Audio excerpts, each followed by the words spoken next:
Hello दोस्तों, नमस्कार एवं प्रणाम। इस वीडियो में आप सबको हम बताएंगे कि डीएलएड 2024 जो फॉर्म निकला है उसको हम लोग किस प्रकार से फिलअप करेंगे, पूरा स्टेप बाय स्टेप। और स्टेप बाय स्टेप आपको शुरू से लेकर के प्रिंट तक हम इस वीडियो में आपको बताने वाले हैं कि किस प्रकार से अब बिहार डीएलएड 2024 से 26 जो फॉर्म आया है उसको किस प्रकार से हम लोग फिलअप करेंगे। तो चलिए देर ना करते हुए वीडियो को स्टार्ट करते हैं और सीखते हैं कि किस प्रकार से ये फॉर्म को फिलअप करना है। लाइव प्रोसेस करके दिखाने वाले हैं। तो प्लीज ये वीडियो थोड़ा सा लंबा होगा लेकिन आपको जानकारी पूरा मिलने वाला है, तो आप ये वीडियो को स्किप ना कीजिए और पूरा शुरू से लास्ट तक आपको देखिए। और देखने के बाद से आप ये फॉर्म को आराम से भर सकते हैं। तो चलिए देर ना करते हुए मैंने यहाँ पे क्रोम ब्राउजर को ओपन कर लिया है। और क्रोम ब्राउजर ओपन करने के बाद आप अपने फोन के भी माध्यम से भर सकते हैं, कोई दिक्कत नहीं है। मैं पीसी के माध्यम से आपको बता रहा हूँ, आप अपने फोन के भी माध्यम से कर सकते हैं, कोई दिक्कत की बात नहीं है। अब यहाँ पे आने के बाद से आपको यहाँ पे सरकारी रिजल्ट सर्च करना है। और जैसे हम लोग यहाँ पे सरकारी रिजल्ट सर्च करके आएंगे तो थोड़ा सा स्क्रॉल करके हम थोड़ा सा नीचे की तरफ आएंगे तो देखिएगा सबसे ऊपर में ही हमको मिल जाएगा यहाँ पे कि बिहार डीएलएड 2024 अप्लाई ऑनलाइन। आपको इस वाले ऑप्शन पे क्लिक कर देना है। जैसे वहां पे क्लिक करेंगे तो आपको ये ऐड मिलेगा, तो ऐड को यहाँ से क्लोज कर देना है, कोई इसमें दिक्कत नहीं है। अब थोड़ा सा स्क्रॉल करके आपको नीचे की तरफ आना है तो पूरा डिटेल इसका मिल जाएगा कि इसमें आपको कितना पैसा लगने वाला है। तो आप यहाँ पे देख सकते हैं कि जो अप्लाई मीटिंग दिखाई दे रहा है 2/2/2024 से ये फॉर्म स्टार्ट हो चुका है। और इसका लास्ट डेट जो है 15/2/2024 को इसका लास्ट डेट है, ठीक है। तो ये सारा डिटेल आप यहाँ से देख सकते हो। और यहाँ पे दिख रहा है कि जनरल ओबीसी ईबीसी और यहाँ पे ईडब्ल्यूएस जो है 960 रुपया लगने वाला है। और एसी एसटी यहाँ पे 760 रुपया लगने वाला है। और आप यहाँ से डेबिट कार्ड से कर सकते हैं, पेमेंट कटा सकते हैं, क्रेडिट कार्ड से कर सकते हैं, नेट बैंकिंग से कर सकते हैं, यूपीआई यूपीआई सब यहाँ पे ऑप्शन दिया हुआ है। आप यहाँ से कर सकते हैं पेमेंट। उसके बाद यहाँ से आप देख लीजिएगा कि 1/1/2024 के पहले आपका 17 वर्ष होना चाहिए। जो 17 वर्ष के व्यक्ति होगा वही ये फॉर्म को भर सकते हैं। और जिनका 17 साल से कम होगा वो ये फॉर्म को नहीं भर सकते। तो ये सारा जानकारी आप यहाँ पे देख लीजिएगा। उसके बाद हमसे यहाँ पे बताया जा रहा है कि देखिएगा यहाँ पे बिहार डीएलएड सेकेंड यहाँ पे ईयर जो बीटीसी दे रहे हैं यहाँ पे 10+2 यहाँ पे देखिएगा आपको दे रहा है +2 सीनियर यहाँ पे सेकेंडरी विधि यहाँ पे लेटेस्ट 50% मार्क्स यहाँ पे, जिसे वो ये बोला जा रहा है कि अगर आप 50% आपके मार्क्स है तो ये फॉर्म को भर सकते हैं। और एसी एसटी के लिए यहाँ पे 45% भी रहेगा तो कोई दिक्कत नहीं है। तो ये सारा आपको डिटेल को देख लेना है। और देखने के बाद आप थोड़ा सा स्क्रॉल करके नीचे में आइएगा तो आपको यहाँ पे मिलेगा अप्लाई ऑनलाइन। तो आपको क्लिक हेयर वाले ऑप्शन पे क्लिक कर देना है। जैसे हम क्लिक हेयर वाले ऑप्शन पे क्लिक करेंगे तो हमारे सामने यहाँ पे कुछ ऑप्शन खुल के आएंगे जो दिखा रहा है यहाँ के बिहार जो यहाँ पे खुला हुआ है। बिहार विद्यालय परीक्षा समिति का यहाँ पे साइट खुल चुका है। और यहाँ पे डीएलएड का जो फॉर्म यहाँ पे दिखाई दे रहा है आपको कैसे फॉर्म को फिलअप करना है। तो जो सबसे पहला हम लोग का स्टेप है, सबसे पहला हम लोग यहाँ से रजिस्ट्रेशन करेंगे। क्या करेंगे, यहाँ से रजिस्ट्रेशन न्यू कैंडिडेट वाले ऑप्शन पे क्लिक कर देना है। जैसे आप लोग यहाँ पे क्लिक कीजिएगा तो आपसे यहाँ पे कुछ डिटेल्स मांगेगा और आपको थोड़ा सा स्क्रॉल करके यहाँ पे नीचे की तरफ से आ जाना है। और यहाँ पे आइएगा तो आपसे डिटेल्स मांगेगा, आपका नाम यहाँ पे मांगने वाला है, ठीक है ना। तो जैसे मैं यहाँ पे रैंडम वैल्यू के लिए आपको करके दिखा रहा हूँ, तो चलिए मैं यहाँ पे करके दिखा दे रहा हूँ। मैंने अपना ही नाम यहाँ पे लिख दिया है, फिर दोबारा से अपना ही नाम यहाँ पे लिख देते हैं। और लिखने के बाद आपको यहाँ पे ईमेल आईडी लिखना है। क्या लिखना है आपको यहाँ पे, ईमेल आईडी लिखना है। तो आपको यहाँ पे जिस कैंडिडेट का फॉर्म भरिएगा वो सही सही पूरा डिटेल आपको डालना है। तो जैसे मैं यहाँ पे ना कुछ ऐसे मैं रैंडम वैल्यू के लिए ईमेल आईडी डाल दे रहा हूँ।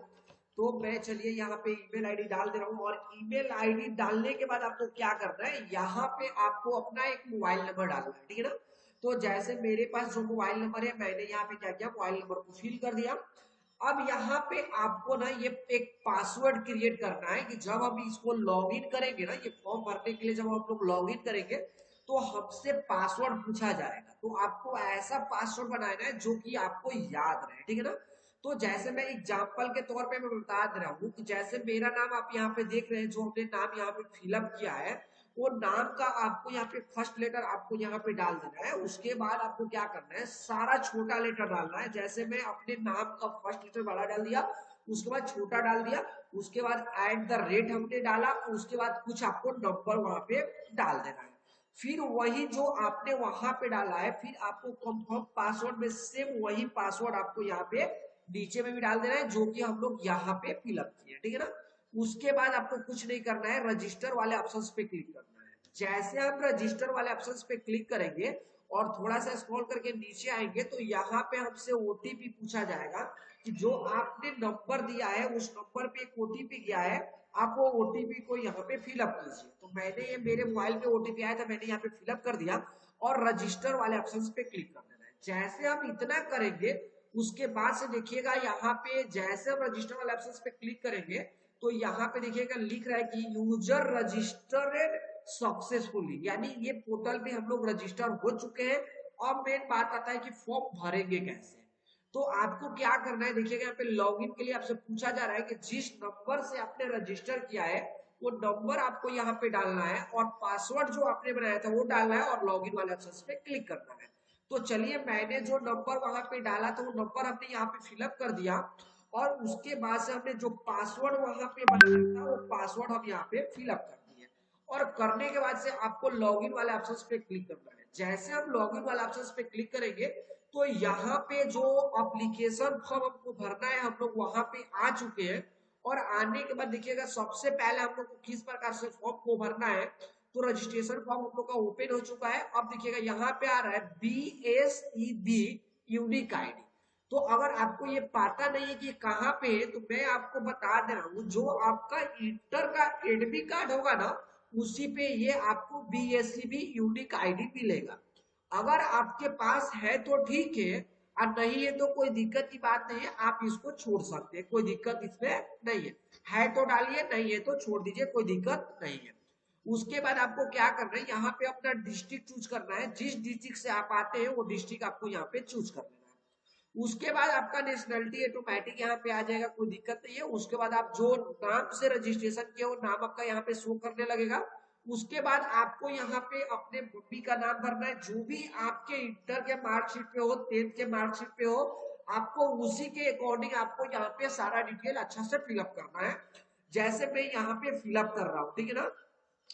तो आपको ध्यान पे रखते हुए आपको फिलअप करना है। और देखिएगा यहाँ पे जो अपने मदर्स नेम हमने डाल दिया, फिर हमसे दोबारा यहाँ पे री इंटर मदर नेम पूछा जा रहा है। जो आपने यहाँ पे नाम डाला है सेम आपको यहाँ पे डालना है।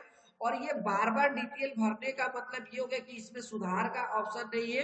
जब आपने एक बार ये फॉर्म को फिलअप कर दीजिएगा फिर आपको दोबारा से यहाँ पे भरने का मौका नहीं मिलेगा। तो आप इसको ध्यान में रखिएगा और सही सही से आपको यहाँ पे फिलअप करना है, जैसे हम यहाँ पे फिलअप करना है। तो आपको मदर नेम डालने के बाद फिर आपको फादर नेम यहाँ पे डालना है और फिर दोबारा से भी फादर नेम डालना है। उसके बाद थोड़ा सा स्क्रॉल करके आपको नीचे की तरफ आ जाना है, दिखेगा थोड़ा सा स्क्रॉल करके नीचे की तरफ आइएगा तो आपसे यहाँ पे डेट ऑफ बर्थ पूछा जाएगा।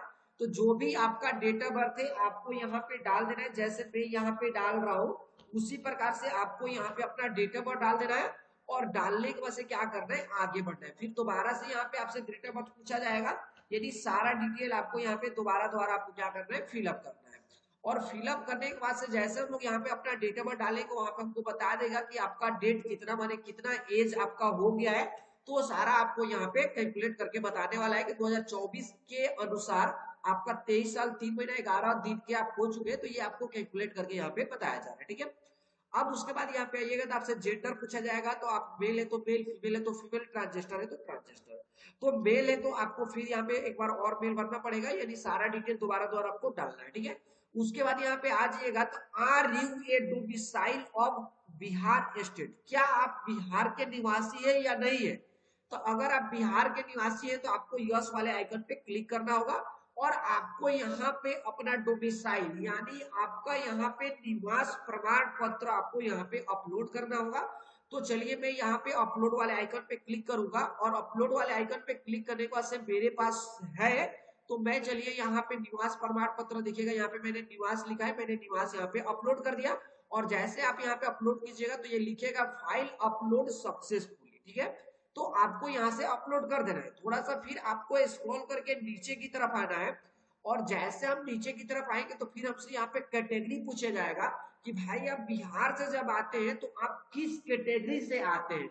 आप एसी से आते हैं, ओबीसी से आते हैं, एसटी से आते हैं, जिससे भी आते हैं आपको यहाँ पे अपना कैटेगरी चूज करना होगा। जैसे मैंने अपना ये कैटेगरी चूज कर लिया, फिर आपको री इंटर यहाँ पे कैटेगरी अपना चूज करना है, जैसे मैंने यहाँ पे दोबारा कैटेगरी चूज कर दिया। उसके बाद जैसे आपने कैटेगरी चूज किया तो हमसे यहाँ पे कैटेगरी सर्टिफिकेट मांगा जा रहा है। कैटेगरी सर्टिफिकेट का मतलब जाति प्रमाण पत्र आपको यहाँ पे क्या करना होगा, अपलोड करना होगा, यानी कास्ट सर्टिफिकेट। तो हम लोग अपलोड वाले ऑप्शन पे आएंगे और यहाँ पे जाति वाले ऑप्शन को भी अपलोड कर देंगे। और जैसे यहाँ पे अपलोड कर देंगे तो हमारा ये लिखेगा फाइल अपलोडेड सक्सेसफुली। अब इतना करने के बाद आपको क्या करना है, यहाँ पे पूछ रहा है डू यू बिलोंग टू यहाँ पे डिफरेंटली एबलेड कैटेगरी। तो आपको यहाँ पे क्या करना है, आपको यहाँ पे नो पे क्लिक कर देना है, ठीक है। उसके बाद थोड़ा सा स्क्रॉल करके आपको नीचे की तरफ आना है, आपको कहीं पे भी मिस नहीं करना है, स्टेप बाय स्टेप आपको वीडियो को देखना है और पूरा मैं आपको एक एक स्टेप क्लियर कर रहा हूँ, कोई दिक्कत की बात नहीं है। अब यहाँ पे आपसे बोला जा रहा है कि यो यहाँ पे बोला जा रहा है are you a the department unmarried daughter of in service related, यहाँ पे पूछा जा रहा है, ठीक है ना। तो यहाँ पे पूछा जा रहा है क्या आपके जो फादर या मदर जो भी है वो आपके किसी गवर्नमेंट सर्विस में, अगर है तो ठीक है, अगर नहीं है तो आपको यहाँ पे नो कर देना, अगर है तो आपको यहाँ पे यस करना है, अगर नहीं है तो आपको यहाँ पे नो कर देना है। और यहाँ पे यस कीजिएगा तो उनसे यहाँ पे डिपेंडेंट सर्टिफिकेट पूछा जाएगा, तो आपको ये छोड़ देना है और यहाँ पे इसको नो कर देना है। जिनके होंगे वो लोग यस करेंगे और जिनके नहीं है वो लोग यहाँ पे नो कर देंगे, ठीक है। उसके बाद यहाँ पे आ जाएगा तो हैव यू स्टूडेंट, यहाँ पे बोला जा रहा है कि उर्दू सब्जेक्ट एट 10+2, यानी अगर आप उर्दू सब्जेक्ट से 10+2 किए हैं तो आपको यस करना है, नहीं किए तो नो कर देना है, ठीक है। तो मैंने नहीं किया है तो इसलिए मैं नो कर दिया। उसके बाद यहाँ पे देखिएगा फैक्चुअली पूछा जा रहा है कि आप जो 10+2 किए हैं वो साइंस से किए हैं या आर्ट से किए हैं या कॉमर्स से किए हैं, तो आप यहाँ पे आ जाइएगा। तो अगर साइंस से किए तो साइंस डालिएगा, आर्ट से किए तो आर्ट डालिएगा, कॉमर्स से किए तो कॉमर्स डालिएगा। तो मैं आर्ट से किया हूँ तो मैंने यहाँ पे आर्ट्स चूज कर दिया। उसके बाद यहाँ पे आएगा तो सिर्फ जो आप यहाँ पे डालें फिर आपको री इंटर यहाँ से कर देना है, तो फिर आपको यहाँ पे आर्ट्स डाल देना है, ठीक है ना। अब यहाँ पे आइएगा तो आपसे बोला जा रहा है वेदर इंटर यहाँ पे इंटरमीडिएट एग्जाम पास है, क्या आपने इंटर का जो एग्जाम दिया है वो पास है कि नहीं है। तो अगर पास है तो यस करना है, नहीं है तो नो कर देना है। नो कर दीजिएगा तो अपेयरिंग के लिए हो जाएगा कि यानी हम लोग का इंटर अभी चल रहा है और जो पास है उनके लिए यहाँ पे यस करना पड़ेगा। तो आपको यहाँ पे अगर पास है तो आपने यहाँ पे यस कर दिया, अगर आप पास नहीं है तो आपको यहाँ पे नो कर देना है, ठीक है ना। नो कर दीजिएगा, जैसे नो कीजिएगा तो आपको केवल यहाँ पे इंटरमीडिएट का डिटेल को फिल करना होगा और जैसे हम यहाँ पे यस करेंगे तो हमको यहाँ पे दोनों का डिटेल यहाँ पे फिल करना होगा। तो जैसे मैं यहाँ पे स्क्रॉल करके आ जा रहा हूँ नीचे आऊंगा तो देखिएगा आपसे यहाँ पे पूछा जा रहा है कि भाई जो मैट्रिक है, यहाँ पे मैट्रिक आपको क्या करना है, यहाँ पे नेम ऑफ द बोर्ड यानी किस बोर्ड से आपने मैट्रिक किया है। तो जैसे मैं यहाँ पे बिहार बोर्ड से किया हूँ तो मैं Bihar school examination board Patna डाल दिया, ठीक है ना। और फिर यहाँ पे आ जाएंगे तो रोल कोड हमसे पूछा जाएगा। तो आपको यहाँ पे जैसे मेरे पास जो रोल कोड है मैंने यहाँ पे डाल दिया, अपना जो भी रोल कोड है मैंने यहाँ पे रोल कोड डाल दिया। और उसके बाद क्या करना है, रोल कोड डालने के बाद से क्या करना है, आपसे रोल नंबर पूछा जाएगा। तो जो भी आपके पास रोल नंबर हो 10th के मार्कशीट के अनुसार वो आपको यहाँ पे रोल नंबर डालना है। उसके बाद यहाँ पे पासिंग ईयर आपसे पूछा जाएगा कि भाई आपने जो 10th क्लास पास किया है वो कौन से ईयर में पास किया है, आपको यहाँ पे मेंशन करना है। तो जैसे मैंने जो ईयर में पास किया है मैंने वो ईयर डाल दिया। उसके बाद आपसे बोला जाएगा कि मार्क ऑब्टेन्ड, अब यानी आपके जो 10th में कितना नंबर आया है अपने मार्कशीट के अनुसार आपको यहाँ पे फिलअप करना है। तो जैसे मेरा जो जितना आया था मैंने यहाँ पे फिलअप कर दिया। उसके बाद आपसे डिवीजन पूछा जाएगा कि आपका कौन सा डिवीजन है, तो आपको यहाँ पे अपने नंबर के हिसाब से आपका फर्स्ट डिवीजन है तो फर्स्ट डिवीजन, सेकंड है तो सेकंड और थर्ड है तो थर्ड। उसके बाद थोड़ा सा आपको इस तरह स्क्रॉल करना है और उसके बाद से आपको यहाँ पे परसेंटेज डाल देना है। तो जो भी आपका परसेंटेज होगा आपको यहाँ पे परसेंटेज निकाल देना है। जैसे आपका 500 नंबर का सब्जेक्ट है तो आपको 500 से 5 में भाग कर देना है, आपका यहाँ पे परसेंटेज आ जाएगा। इतना करने के बाद आपसे देखिएगा अपलोड डॉक्यूमेंट पूछा जा रहा है। तो आपको यहाँ पे अपने 10th का मार्कशीट आपको अपलोड करना है, तो अपलोड यहाँ पे क्लिक कीजिएगा और क्लिक करने के बाद से मेरे पास 10th का मार्कशीट है तो आपको भी पीडीएफ बना के ऐसे रख लेना है। देखिएगा मेरा ये अपलोड हो चुका है। और फिर हम यहाँ पे अपलोड करने के बाद क्या करेंगे, फिर इंटर का डालेंगे। तो मैंने भी बिहार बोर्ड से इंटर किया है तो मैं यहाँ पे बिहार बोर्ड डाल दिया। और डालने के बाद क्या करना है, इतना डालने के बाद क्या करना है, आपको फिर आगे बढ़ना है और जो भी आपका रोल नंबर है आपको रोल नंबर डाल देना है। और आपने जब भी इंटर पास किया हो तो आपको यहाँ पे ईयर चूज कर लेना है अपने मार्कशीट के अनुसार कि आपने जो इंटर है आपने कब पास किया है। तो चलिए मैं अपना जो भी इंटर पास हो मैंने वो ईयर डाल दिया और उसमें जितना नंबर था मैंने वो भी फिल कर दिया। उसके बाद आपको क्या करना है, अपने मार्कशीट के अकॉर्डिंग आपको यहाँ पे अपना डिवीजन चूज करना है, फिर आपको यहाँ पे परसेंटेज चूज करना है। उसके बाद से आपको अपलोड वाले ऑप्शन पे क्लिक करना है और आपको यहाँ पे 12th का भी मार्कशीट आपको अपलोड कर देना है। देखिएगा फाइल अपलोडेड सक्सेसफुली यहाँ पे हो चुका है। तो इस प्रकार से आपको पूरा डिटेल भर देना है, कहीं पे भी वीडियो को मिस नहीं करना है, कहीं पे भी स्किप नहीं करना है, और उसके बाद से आगे की तरफ आपको यहाँ पे बढ़ जाना है। यहाँ पे आगे बढ़ने के बाद आपसे देखिएगा पूछा जाएगा कि यहाँ पे परमानेंट एड्रेस, तो जहां पे भी आपका घर पड़ता हो आपको अपने परमानेंट एड्रेस यहाँ पे फिल कर देना है। जैसे मैं यहाँ पे फिल कर रहा हूँ, देखिएगा मैं आपको यहाँ पे फिल करके दिखा रहा हूँ, आपको भी ऐसे फिल कर देना है जैसे मैं फिल कर रहा हूँ यहाँ पे। और यहाँ पे फिल करने के बाद देखिएगा आपको क्या करना है, जो भी आपका डिस्ट्रिक्ट आता होगा आपको ऐसे फिल कर देना है। और फिल करने के बाद आपको यहाँ पे डिस्ट्रिक्ट पूछा जा रहा है तो डिस्ट्रिक्ट आपको डाल देना है, फिर आपसे स्टेट पूछा जा रहा है तो आपको स्टेट डाल देना है, और जो भी आपके एरिया का पिन कोड हो आपको यहाँ पे पिन कोड डाल देना है। इतना डालने के बाद से आपसे बोला जा रहा है permanent and corporated address are same, यानी आपका ये दोनों सेम है, तो आपको इस वाले ऑप्शन पे क्लिक करना है और आगे की तरफ आपको यहाँ पे बढ़ जाना है। थोड़ा सा स्क्रॉल करके आप यहाँ पे नीचे की तरफ आइएगा, और जैसे हम नीचे की तरफ आएंगे तो हमसे यहाँ पे आधार नंबर पूछा जाएगा। तो अगर आपके पास आधार कार्ड है तो आपको यहाँ पे आधार नंबर डाल देना है। अगर आधार कार्ड नहीं है तो आर यहाँ पे देखिएगा आधार डिक्लेरेशन, आपको एक ऑप्शन मिलेगा, आपको यहाँ पे क्या करना है, इस पे क्लिक कर देना है। जैसे वहां पे क्लिक कर देंगे तो ये आधार का ऑप्शन यहाँ से हट जाएगा। तो आप देख लीजिएगा, आपका आपके पास आधार कार्ड है तो आपको यहाँ पे आधार नंबर डाल देना है, अगर नहीं है तो छोड़ देना है। तो जैसे मेरे पास आधार कार्ड है तो मैं यहाँ पे क्या कर रहा हूँ, अपना यहाँ पे आधार कार्ड का मैंने यहाँ पे नंबर को क्या किया, फिलअप कर दिया। और फिलअप करने के बाद क्या करना है, थोड़ा सा स्क्रॉल करना है, और स्क्रॉल करने के बाद आपको क्या करना है, यहाँ से आपको एक फोटो को अपलोड करना है और यहाँ पे अपना सिग्नेचर अपलोड करना है। तो पहले आपको यहाँ पे देख लेना है कि जो आपसे फोटो मांगा जा रहा है वो किस कैटेगरी का मांगा जा रहा है। तो देखिएगा अपलोड यहाँ पे कलरेड, यहाँ पे लेटेस्ट फोटो यहाँ पे मांग रहा है आपसे पासपोर्ट साइज, यानी कि जो आपका फोटो होना चाहिए वो तत्काल का फोटो होना चाहिए, और वो कितना 3.5 cm 4.5 cm, और यहाँ पे विथ व्हाइट बैकग्राउंड, यानी जो आपको फोटो अपलोड करना है उसके जो पीछे का कलर होना चाहिए वो आपका व्हाइट होना चाहिए, वो भी 20 से 100 केबी के अंदर होना चाहिए।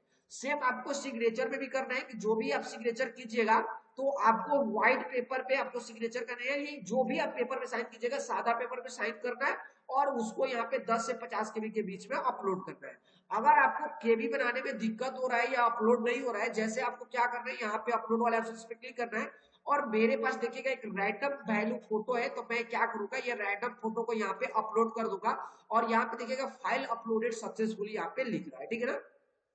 अगर आपको फाइल को ज्यादा कम करने में दिक्कत हो रहा है, फोटो को रिसाइज करने में दिक्कत हो रहा है, तो मैं अपना नंबर कमेंट में दे दूंगा, आप हमसे वहां पे कॉल करके संपर्क कर सकते हैं, मैं आपका फोटो सिग्नेचर रिसाइज करके मैं आपको सेंड कर सकता हूं। तो आप मेरे नंबर से कांटेक्ट कर सकते हैं, और ये फॉर्म का मैंने लिंक डिस्क्रिप्शन में दे दिया है, आप वहां से डायरेक्टली इस वेबसाइट पे आके अपना फॉर्म को फिलअप कर सकते हैं। तो ये सारा आपको पूरा स्टेप बाय स्टेप में बता रहा हूँ, थोड़ा सा ये वीडियो लंबा होगा, मैं शुरू में ही बताया था, लेकिन आपको ये वीडियो पे ध्यान देना है, कहीं पे भी स्किप नहीं करना है, और आपको यहाँ पे आकर के सिग्नेचर को भी अपलोड कर देना है।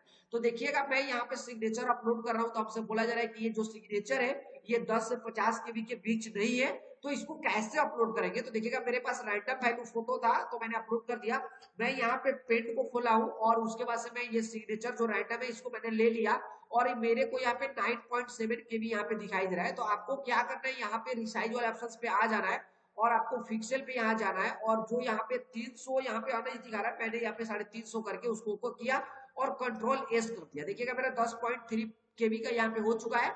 फिर मैं यहाँ पे आ गया, और यहाँ पे आने के बाद अपलोड वाले ऑप्शन पे क्लिक किया, और फिर हम ये क्या करेंगे, इसको हम यहाँ पे अपलोड करेंगे। और जैसे इसको अपलोड करेंगे देखिएगा ये मेरा पिक्चर आपको यहाँ पे अपलोड कर देना है अच्छा से। तो चलिए ये सिग्नेचर अभी अपलोड नहीं हो रहा है, तो आपको क्या करना है, सादा पेपर पे आपको ऐसे करके यहाँ पे अपलोड कर देना है। देखिएगा फाइल अपलोडेड सक्सेसफुली, मैंने यहाँ पे एक सिग्नेचर रैंडम अपलोड कर दिया। ये अपलोड करने के बाद आपको क्या करना है, थोड़ा सा स्क्रॉल करना है, और स्क्रॉल करने के बाद आपको पूरा अच्छा से ये डिटेल को मिला लेना है ऊपर नीचे करके, कोई दिक्कत नहीं है। और उसके बाद आपको सेव पे क्लिक करना है। जैसे आप सेव पे क्लिक कीजिएगा तो आपके सामने यहाँ पे आएगा एप्लीकेशन सबमिट सक्सेसफुल, यानी ये क्या हो चुका है, ये फॉर्म हमने सबमिट कर चुका है। और सबमिट करने के बाद क्या करना है, आपको प्रीव्यू वाले ऑप्शन पे क्लिक करना है। जैसे हम प्रीव्यू वाले ऑप्शन पे क्लिक करेंगे तो ये सारा डिटेल आपके सामने यहाँ पे ओपन होके आ जाएगा। आपको एक बार इसको अच्छा से मिला लेना है, और मिलाने के बाद क्या करना है, मिलाने के बाद अगर आपको कुछ डाउट लग रहा है, कुछ गलत लग रहा है, तो आपको एडिट वाले ऑप्शन से जाकर के आप इसमें एडिट भी कर सकते हैं। अगर आपका सही है तो आपको पे वाले ऑप्शन पे क्लिक करना है, और जैसे आप पे वाले ऑप्शन पे क्लिक कीजिएगा तो जो भी आपका आपके कैटेगरी के हिसाब से अमाउंट होगा आपको यहाँ पे शो करेगा, और आपको पे वीजा यहाँ पे सब पैसा वाले ऑप्शन पे क्लिक करना है। जैसे आप यहाँ पे क्लिक कीजिएगा तो आपके सामने पेमेंट का यहाँ पे डैशबोर्ड ओपन हो जाएगा, और आप यहाँ से कार्ड से करना चाहते हैं तो कार्ड से कर सकते हैं, यूपीआई से करना चाहते हैं तो यूपीआई से कर सकते हैं, स्कैनर से करना चाहते हैं तो स्कैनर से कर सकते हैं।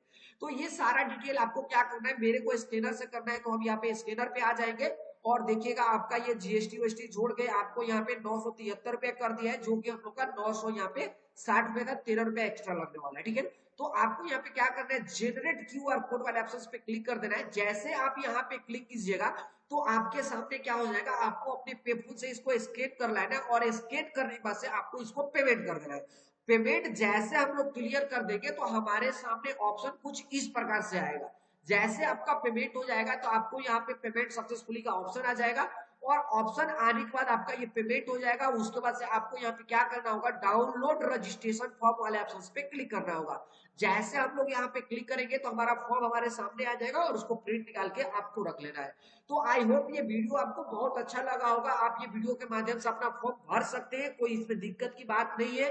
तो आप ये फॉर्म को फिलअप कर लीजिएगा इस वीडियो के माध्यम से, और आपसे हाथ जोड़ के रिक्वेस्ट है, विनती है कि अभी तक आपने ये चैनल को सब्सक्राइब नहीं किया तो प्लीज आप ये चैनल को सब्सक्राइब कर लीजिए, बेल आइकन घंटी को दबा दीजिए, ताकि मैं ऐसा ही वीडियो लेके आऊं तो उसका नोटिफिकेशन आप तक पहुंचता रहे। जय हिंद, जय भारत। फिर मिलते हैं अगले वीडियो में बहुत जल्दी। Thank you.